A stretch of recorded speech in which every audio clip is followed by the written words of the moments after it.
everyone, I'm Captain Logan, and here's Connor Nielsen.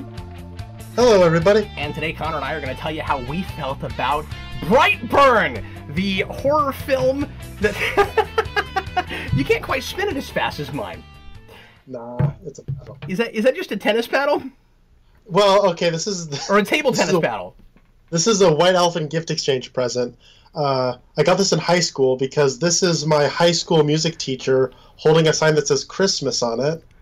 Oh. And there's some green on there, on the bottom, and then this used to be red, but it kind of looks like red now. But oh, that's hilarious. So you just found a thing that was already set up like a feeling it sign. You didn't put that together. No. That's amazing. See, I always want to send like co-hosts and people that sometimes come on the channel feeling it signs, and I've never done that. I need to do that. I need to send you a feeling it sign, so when you're on the show, you can just have. But I kind of like the makeshift one that you just had laying around somewhere. That's fantastic. Either way is groovy with me. So let's talk about Brightburn. Well, Connor, could you tell the audience a little bit about Brightburn? What's the basic premise? What kind of genres it's set in? So Brightburn is basically a Superman origin story, kind of cross. Think of like Ultraman, but like a horror movie. And he's not a man; he's like a 12-year-old. A 12-year-old kid. So it's a horror movie. Basically, it's a creepy kid movie that turns into a slasher movie. Yeah. And it is basically kind of framed as the Superman origin story. Baby in rocket crashes. A couple who can't have kids in Kansas find and adopt kid, raise him as their own, and he's creepy. So, Captain Logan, how do you feel about Brightburn? I thought Brightburn was a potentially exciting premise. When I saw the previews for this, everything in the advertising made it look like it was going to be like I had a particular expectation walking into this. Like, what if Man of Steel was actually as scary as the kind of implications with some of the things in that movie? And I thought it was going to be maybe what if he was raised by really crappy Kents? Like what if the kind of, ideals or lack thereof of those Kents you really ran with, and you had a scary Superman that was just raised wrong? That is not what this is. This is a really typical kind of by-the-numbers slasher movie that takes the basic premise of Superman and does, in my opinion, kind of nothing interesting with it, and creates characters that, even though they're not all, like, horrible people and I want them all to die like you often do in slasher films, I'm not interested really in anybody, and I'm not really invested in anybody's plight or anything, and so it's kind of just a bunch of kills for the sake of kills. And, like, that's supposed to be fun because it's a slasher movie, and if you like these kinds of things, you just like watching a lot of people die. But the movie kind of takes itself too seriously for me to enjoy it on the level of just really over-the-top, silly horror movie. And it ultimately ends up feeling a little bit mean-spirited. I didn't like this at all. I thought it was awful. The big thing for me is, and some of it is, I will admit, expectations, because I thought there was a lot of potential with this premise. And ultimately, it starts and ends with evil Superman. Like, that's what they had. They're like, what if Clark Kent in Kansas, what if you did, like, Scary Smallville? Part of the problem is I've seen Scary Smallville. Like, the series Smallville was very often a horror film, and we've already been here and done this with the Clark Kent who, oh, big twist, was told by his father, Jor-El, that he's actually supposed to rule the planet as opposed to just set an example, which is, of course, retconned later because we couldn't figure out what the world actually do with that. And this is just that. Part of the problem for me is that, like I said, you've got... There's just a lot of missed opportunities with this, right? Like, you've got a kid that is like raised fine. His parents seem like good people. They're fine. and then he gets powers within the course of the movie, so we don't even get to see like how they deal with raising a kid who is different. He's just a normal kid until the movie starts. Simultaneously, minor spoilers, simultaneously he gets his powers at the same time as the ship starts to talk to him, kind of like classic Superman, but scary, with a really hilarious sound effect that just keeps going rawr, rawr, rawr, and it's like it keeps talking to him, and so it's trying to sort of do the Chronicle thing at the exact same time as it's also just mind control, and so I can't feel for this kid in any way. He's being mind washed, but he's also kind of an outcast, and he's being like made fun of and treated poorly by kids, and so I don't know how to root for him. At no point does he engender my sympathy, and it ends up just being an excuse to watch him kill a bunch of people. I was really disappointing, and I thought the script was really kind of poorly written, and the only thing I really appreciated about it was that these are okay Kents. The Briars, they're kind of okay Kents until they're written real stupid, so that they don't realize that this kid has no empathy whatsoever. Yeah, it's not good. I thought it was super disappointing. How did you? So I'm. A real easy red for me. Real easy. Take up the whole screen red. I did not like this movie at all. Connor, how did you feel about Brightburn? Very quick question. Yeah. You know what it's going to be, right? Huh. As a person who lives in Kansas, is Brightburn a real place in Kansas? No, it's not. No, it's not. And so here's the thing. The Brightburn is such an obvious title and name for a town. It's Brightburn because he's got heat vision and they want to do scary kills with heat vision. They also do it, I think, because well, it's 2 syllables, so it's like Smallville, but also it's the same letters as his first and last name. Yeah. They do that, but what's weird is I don't want to give too much away, but there's a plot point about that. And there's a character who's made really stupid because he assumes that the kid must be doing the murders because there's I have to spoil this in order to talk about this. He leaves a calling card whenever he does a kill, and the calling card is supposedly 2 beads next to each other. I don't know about you, I didn't even pick up that's what it was supposed to be until somebody said it. Like, it didn't look like bees to me. And the character who's trying to figure all this out, the sheriff, he just assumes that it must be the kid because he did some scary things earlier, and his first name and last name both start with B's, but you live in a place called Brightburn! Yeah. Yeah. So, like, I assume that that's why they did that, but they also, like, made a weird plot point about... It's so weird. All right, so this is going to sound like a weird place to start on my thoughts. Do you remember Sausage Party at all from 2016? Well, I remember that it existed. I didn't go see it or anything. Okay. So that was one of those things where it had a really good novelty trailer, which was, what if it was, like, a cute, animated, like, Pixar-like movie... But then all of a sudden it got like really realistic and vulgar and like you had potatoes saying the F word and stuff, right? Yeah. And you go, that's a pretty funny trailer. Oh, it's a whole movie? Well, what are they going to do for a whole movie? I will say I only saw the first trailer for Brightburn and I thought it was really funny, but not in like, it was like a comedic trailer. It was basically, it was the Man of Steel trailer. And then it turns into a horror movie. And I thought that was funny. And like even like the title fonts where it's like from producer James Gunn, it's in the Man of Steel font. And it's got that like, piano music. Yeah. Yeah. And that piano music does show up in the movie if anyone's curious. But it does, but I don't think that's Man of Steel inspired. I really don't. I think it's just sappy piano music. I think that's all that is. Perhaps. But it's over that monologue where it's like, you are made for great things. You're going to walk with angels and like cure cancer and all that stuff. So so I had a similar reaction where I'm like, oh, it's a movie. I mean, the movie looks kind of cheap, and I don't know what you do with the whole... It seemed like a joke that James Gunn would produce because Man of Steel kind of has scary implications with like a fascistic Superman and stuff. Yeah. So then I saw the movie, and I saw on a plug for the SSSS on Facebook, the Secret Superhero Screen Society.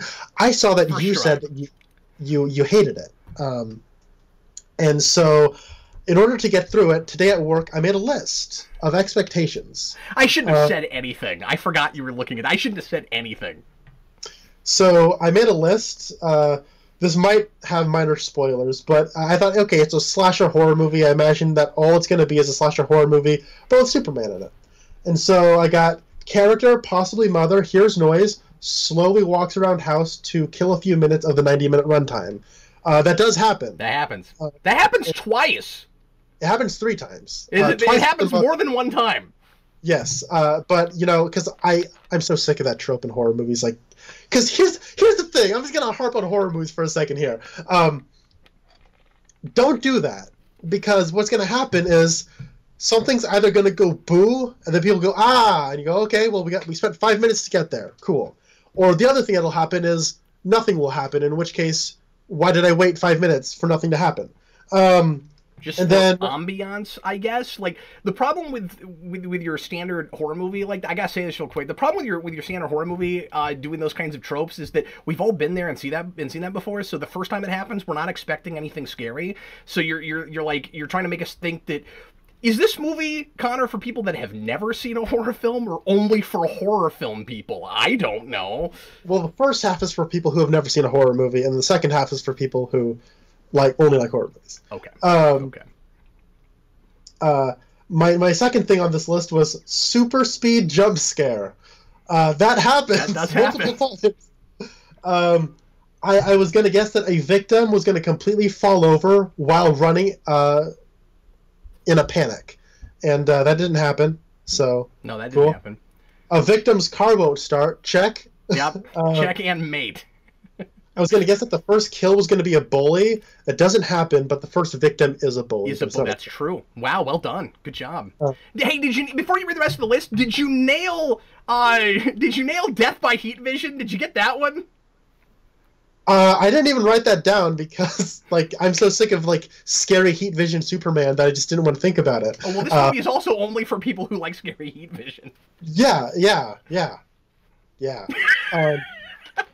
So I'm gonna kind of give myself a point on this one. There's gonna be a flight will be used for the guy is following you, but when you look behind you, you don't see them because they're gone. And then when you look back, bam, he's right in front of you.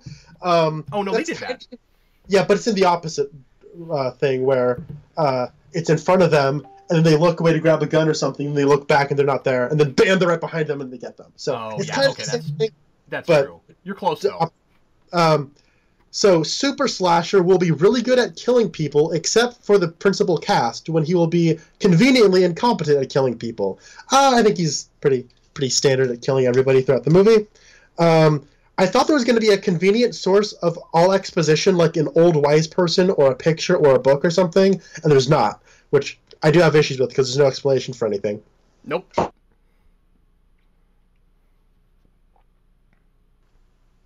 I think I had a lag there for a second. You did. Go ahead. I should probably say I'm not feeling this movie. I thought it was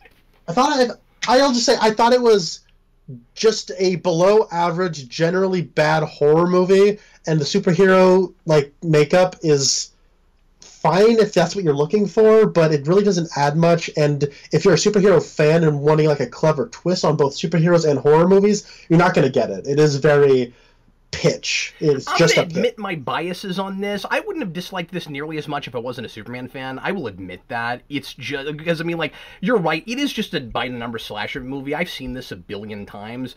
And so I wouldn't have loved it, but I probably wouldn't have loathed it the way I did if it weren't for the fact that I think there's a lot of potential with this premise, but it's just not thoughtful.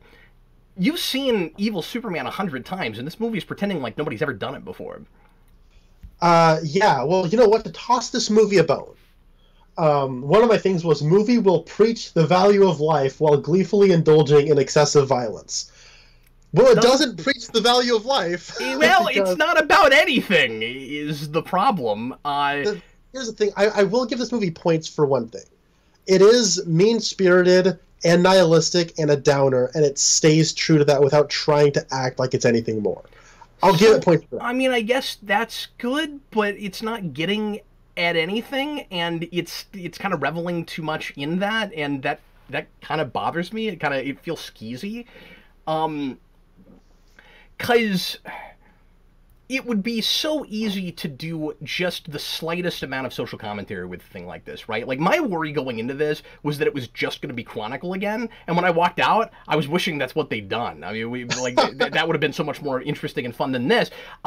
Where wouldn't it be nice to have a sense of where the aliens begin and the kid ends? Like, I'm assuming the idea is supposed to be that he's just a regular, normal kid until he gets the download dump from the pseudo-Kryptonian ship, and then now he's just bad guy, and that's not interesting. But then at the same time, we still have him hurting people for being mean to him, but that's not entirely why he's doing what he's doing either. He's got the superior, I think I'm God, I'm better than everyone, and it's because the ship tells him he is.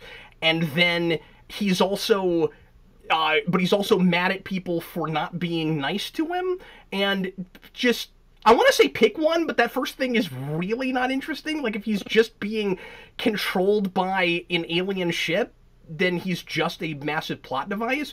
But if you're going to make him a crypto-freak, just make him a crypto-freak. Just have him either raised wrong, or have him, and this is maybe more compelling, have him have the really good parents, and just be so overwhelmed by his powers and by everyone else being a jerk to him that he doesn't know how to handle his situation, and no matter what his parents try, they can't get through to him. There's a movie there. Yeah. So my biggest issue with this movie is characterization. Yeah. I don't understand the kid, and that's the biggest problem. Yep. Because the way the movie plays it is that he is getting powers as the movie is progressing. Right. Like, the impetus for everything that happens is the ship conveniently activates right now. We don't know why, but it just activates now, and now he's getting his powers. However, Roy from The Office has that line where he's basically saying that that their son is David from Unbreakable, where he's never been bruised. That's true. He never broken a bone. He never got scratched. See, I had that question. I didn't know where his powers came from. Like, the assumption, it's easy to make the assumption that he gets his powers because the ship is talking to him, but it could just as easily be just a convenience that, like, they manifested exactly the same thing. Now, it's possible that the ship knows when he'll start manifesting his powers, so, like, he's basically indestructible before that, but, like, the major actual powers don't happen until he's 12, and that's why the ship is talking to him now, but we don't know any of that, and I don't know how you would give us that exposition, but the movie's not smart enough for me to trust it, that it's not just all coincidental. Here's the thing. I don't know if this kid is just, like, a bad seed, or if the ship's influencing him. Because whenever the ship is influencing him, it's on, and it's not on for most of the movie. And on top of that... Yeah, that's true. Like, he hides his, like, he gets, like, some kind of a rise out of, like, body parts and organs and stuff like that. And he hides it. Do we know if any of that started before the ship was talking to him? That's what I'm talking about. He hides that within, like, a stash of, like, Maxim magazines to make it look like, oh, I like these very beautiful supermodels, but if you look through it, it's actually, like, really kind of grotesque and disgusting. That had to have been there before the ship activated him, because, like, it only just happened, like, a day or two ago. You know what I mean? Like, yeah. And so none of those things go together. They don't. So I don't know if this is a bad seed, or if the ship's influencing him, or if the ship is just, like, telling him, like, it's a mess. And, like, it all comes down to the characterization of the kid. And also, this movie has the Phantom Menace problem where it doesn't have a main character. Because a lot of the first half is... Especially by the end. Yes. So a lot of the first half is dedicated to, like, kind of this kid who's enough like an everyday kid, but he's sort of picked on, but he's not like a complete loser like a Peter Parker in like the first Sam Raimi Spider-Man. And so he's like relatable enough for you to try to gravitate towards him, and you're sympathetic to his parents, but his parents feel like supporting players. Mm-hmm. And then you get to the final act, and he's a bad guy, so Elizabeth Banks is the main character now. And I'm like, I don't know anything about this chick, except she's a mom, and that's it. And so... Yeah. Yeah. And at the end of the day, like, what is the fun that is supposed to be had from this movie? Because, or is it supposed to be, I can't even say cautionary tale, is it supposed to just be like a real sad, tragic thing like Chronicle was? Because it seems to be reveling in the violence. It seems to be having fun with thinking it's having fun with the kills, but it seems too heavy for that at the same time. I don't know what experience I'm supposed to be having. I think it is supposed to be like a superhero exploitation flick, Yeah. where it's exploiting these nasty things, and you are supposed to get some kind of a pleasure out of seeing it happen. Like, ooh, glass in the eye, whoa! But Yeah. I don't know, like, to people who enjoy like exploitation flicks, you might enjoy this. It's not great. It's not a Tarantino movie. It ain't Death Proof, but it is like, I don't know. It's very by the numbers, and it doesn't really do anything fun with its premise that had promise to it. Last thing on my list, because Roy from The Office plays his dad, I thought there would be like an Office reference where he has to go like, "Oh, honey, I've got to go to the office," then he'll go away. But there wasn't that. The closest thing is that at the end, an office building collapses. That's really funny. The best part about this movie, though, I will say, the Michael Rooker cameo. Yeah, no, that's fun. That's the best part. He's basically playing Alex Jones, and it's funny. So. Yeah, I know you're saying it looks cheap. It does kind of look cheap. I think that gives it a potential charm if it knew what it was doing. Like, I don't mind the way the film is shot, except for the really obvious jump scare stuff. Like, I think the director of this movie could have worked with a better script, and it would have been an okay movie potentially. Like, I don't think the problem is necessarily so much in the directing. I like the actors playing the parents okay. I feel like I'm with them and I'm liking them, and then they're made stupider for the story to happen. That's my biggest issue with them. But I kind of here's the thing. I wanted to appreciate that not everybody that dies is somebody I hate. I wanted to appreciate that, and then by the end of it, I felt like they needed to, for it to make any sense that I was supposed to be enjoying watching this kid kill people, because. And that's part of what makes it so mean-spirited, right? Is that, like, most of the people who die are not unlikable, which is a very strange thing to say in a horror film like this. You know, like there's the guy with the car, and like he's not an unlikable character, and yeah, and like he dies in the most implausible way, by the way. So was that Badger from Breaking Bad? Yeah, okay. And wasn't his real name Brandon in that show? I have no idea. I think his real name is actually Brandon. I might be wrong about that. So I don't know if it's two actors. So Rasco showed me 8 Mile when he came up to visit Portland, and there's a character named Cheddar Bob in that movie, and I thought it was Badger from Breaking Bad, but it wasn't. Okay. So I'll have to look at this. This is definitely Badger, though. Okay. Yeah, that is who that is. But I just thought it was funny they used him, if I'm right, and his actual character name is Brandon, because the Superman kid is Brandon. Oh, by the way, I went and saw this with Brandon, with my friend Brandon, and he hated it also, and it drove him crazy that he had to listen to this completely unsympathetic kid that he couldn't get behind at all, or enjoy at all, named Brandon. It drove him crazy, and I told him halfway through the movie, I'm going to make him cosplay this. I'm going to make him go to a convention and put that hood on and cosplay this. So I got a question. It's going to be Brandon all grown up. I have a question, because there's like a weird visual detail that's thrown in here that I don't understand, because it has to be intentional. When Elizabeth Banks is like in the flashbacks to when like the rocket lands, she has purple highlights in her hair, and she has blonde hair. And then the girl who Brandon kind of has a crush on is also blonde and has purple highlights in her hair. Why? That has to be intentional, right? Did I imagine that? No, I didn't pick up on that, but that sounds like the standard horror trope of, like, that's almost like a Stephen King thing, right? Like that sounds like your standard, you know, creepy, weird kid who latches on to a girl in like a romantic or a sexual way because she's like his mom. But here's the thing, I don't know if this kid is sexual in any way either. Yeah, because there's a scene where he has the talk with his dad, and then there's like the stuff where he hides like body parts and stuff as like and uses like those as like a cover, as like, you know, Maxim magazines and stuff as like a cover.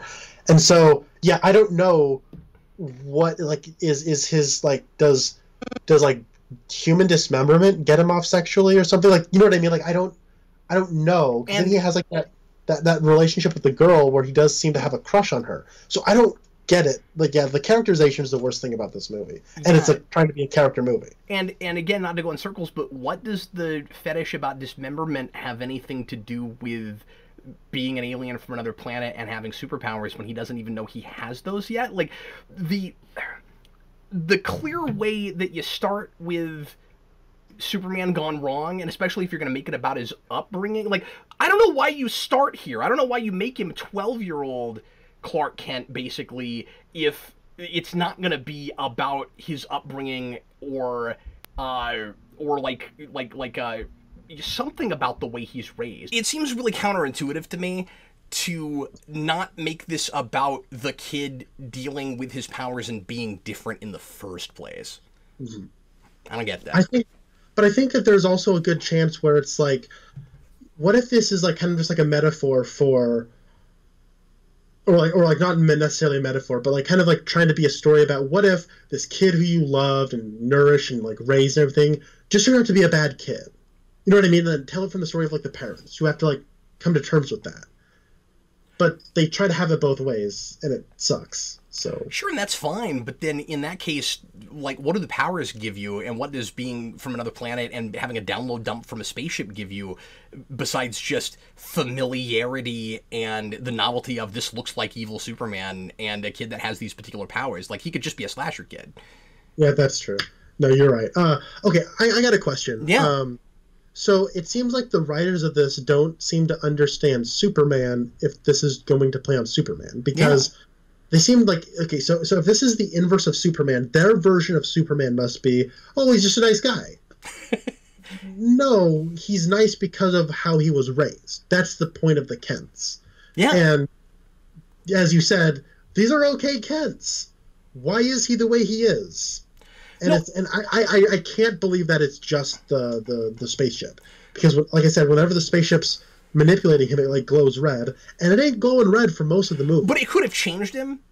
It could have done something to his brain and shit. Like, you don't know. I mean, we're just not given enough, right? Like, he seems pretty much normal before that, but then, like you said, he has to have done those drawings under his bed before that happened. So you're right. But doesn't that just confuse everything? If you took that out of the movie, and all you have to do is take that out of the movie. I don't mean to rewrite it, but I guess I sort of am. All you have to do is take the ship download dump out of the movie, and then have him have powers and think he's superior because of his powers before that, and connect the whole animal intestine thing to that, because the only way I see this kid getting to that place and it actually be connected to the fact that he's different is if he thinks he's better than everyone and he just sees human beings as animals to like play with and toy with and like learn about their insides and stuff. Yeah. What is the point of him being superpowered if it's not going to be connected to the fact that he's gone insane or that he has no empathy, except for just the excuse of having the ship tell him things? And it seems like the ship wants him to take over the world. Yeah, like so does it just get lucky that he's insane? Is it a planet that intentionally sent an unempathetic crazy child to Earth? Like, maybe it's genetically meant to be that way, like in Man of Steel. I had that thought. I don't know. I am just spitballing. Like that's like one of those things. Like, I think the problem with this is that, like, in my predictions, I was predicting that there was going to be like some kind of exposition dump that solved everything, and I would have like kind of rolled my eyes, because I'm tired of seeing horror movies where they try to give big explanations and then everything that happens after the explanation like contradicts the rules, and I don't know what the heck's going on. This has like the problem the other way, where it's just way too ambiguous and I don't know what's what. Yeah, and I don't mind the ambiguity of the conceit. Like, I don't need to know about their version of Krypton or anything like that. Like, I'm fine with just he got sent in a ship. I'm even fine with, for some reason, whoever sent him in the ship seems to want him to rule the world. I just don't understand the kid and his motivations. Exactly. That's the bigger issue. But to something this will be my last thing. To something you said earlier, I had this thought, which is, what is the what if statement with this as an alternate Superman thing? Because you can't look at it as just for like on a base level it's sort of Superman, but then it goes its own way. Like, they take enough from Superman that they're clearly doing an alternate Superman story. I don't think you could disagree with that. This is an alternate Superman story. Okay, what is the what if question? Because like I said earlier, it would be interesting if the what if question was what if he was raised differently, or what if with other environmental issues, despite the fact that he's raised okay, he still goes like this. The what if statement seems to be, what if Superman was told by Krypton to take over the world? That seems to be the what if statement. And kind of. And like, I've seen that before. Like, we don't even have an original idea, really. Yeah. I guess if I'm throwing this movie a bone, it was like I said that it looked cheap in the trailers. The movie looks better than the trailer does, I think. Yeah. This movie cost $7 million to make. It looks like it costs a lot more than $7 million. Well, that's impressive, sure, yeah. Give it that. I don't think the cast is bad. How do you feel about the kid's performance? Do you find him scary? No. Yeah, I didn't either. Scary. I don't find kids scary. I don't find kids, and I don't find old people scary. And so, yeah, so he just kind of is like just a creepy kid, and I'm like, oh, okay, he's a creepy kid, and that's all they got. And so I was not scared at all by anything. But I don't know, maybe it'll gross people out. I was going to throw this movie another bone, but I forgot. So it looks good. And yeah, the acting's all right. When the couple is like has a strain in their relationship, they have to like argue, I think they have some pretty good chemistry. But when they have to act all lovey-dovey, ugh. Oh, interesting. I had the exact opposite with that. Interesting. I thought that when they're getting along, they're fine, and when they're fighting, it's real melodramatic.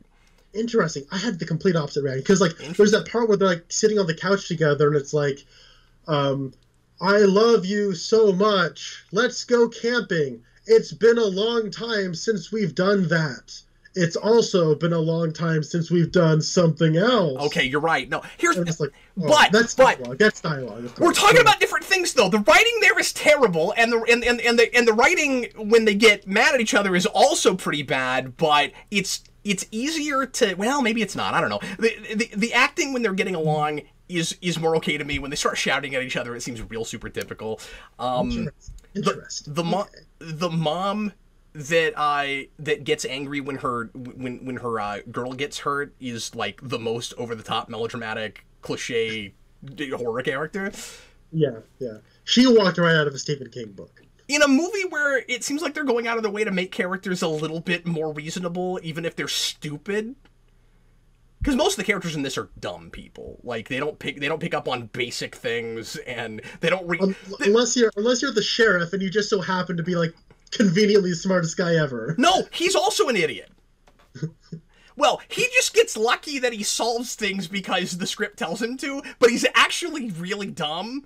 Yeah. That's what I'm getting at. Is he's smart in that regard? Yeah, but he's actually not. Yeah. It's not good. Yeah, I'd give this like a 4. It wasn't like Hellboy where I actively wanted to leave the theater as I was watching. I did have that. Halfway through, I did want to get up and leave. I can understand that, though. Especially like someone like of your sensibilities, like I can understand that. Well, and to be fair, I become more immune, and I don't like this about myself, but I become more immune to this kind of violence. I've seen enough horror films, but like at this point, Connor, I expect to have something more to latch onto. Like this genre is played out, and you have to be more self-aware about it. And I don't want every horror movie to feel the need to deconstruct the genre. I'm not saying that, but you got to tell more of a real story at this point. You really, or you got to be so like super crazy over the top that you're just making kind of a silly grindhouse thing. And this is also not doing that. Like, it's real hard. Like, the last horror film I saw was Us, and it's real hard walking into this after Us. Yeah, Us is my favorite movie of the year. I have to compare things. It's not mine, but I liked it a lot. Here's the thing about Us. By the end of that movie, it makes no sense. But here's the thing. When you're watching it, doggone it, is it, like, got you in the palm of its hand. Yeah, and it's just so entertaining. It's so entertaining. It's got great use of music, great characters, really interesting things going on, really great, like, striking images. And, yeah, sure, the logic of the world doesn't really make any sense, but I don't care because I'm so invested in, like, those characters and what's happening to them. This one, it's like, I don't know what's happening, and the characterization sucks. So That's what I'll say about it. It was bad. Yeah, it's not good. Well, everybody, thanks a lot for watching. Sure appreciate it. Sorry, Connor, did you have another thing to say? Oh, Robert Rodriguez should have made this movie. It would have been a lot better. Honestly, I think you give Zack Snyder a crack at horror film evil Superman. You know, like I think he'd know better what he was doing with this material than with actual Superman. And I don't know. That's what they advertised. I wanted that movie, right? Like, because that's what they advertised, and that seemed like kind of a fun idea. I think I expected this to be smarter because I thought it started from the idea of what if we made Man of Steel what it looks like it actually is, and that is inherently a very self-aware movie that knows what it is. Right. And I didn't even know I was walking into just a standard jump scare movie. Like, that bothered me 5 minutes out. Oh, it's this kind of real. This is what they made. Oh no.